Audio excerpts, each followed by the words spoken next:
सोलापूर रेल्वेला प्रवासी सेवेतून फेब्रुवारीत 497 कोटींचे उत्पन्न। सोलापूर विभागाला रेल्वेच्या गत वर्षीच्या तुलनेत भरघोस उत्पन्न मिळाले। गत वर्षीच्या फेब्रुवारी महिन्याच्या तुलनेत या वर्षीच्या फेब्रुवारी महिन्यात रेल्वेच्या उत्पन्नात मोठी वाढ झाली आहे।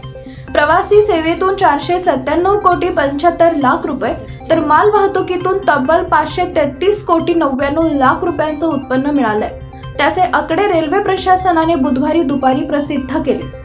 फेब्रुवारी 2022 ते 23 मध्ये रेल्वे प्रवासी महसूलच्या उत्पन्नाची आकडेवारी ही 403 कोटी 40 लाख इतकी होती। फेब्रुवारी 2023 ते 24 मध्ये 497 कोटी 75 लाख रुपयांचे उत्पन्न मिळाले।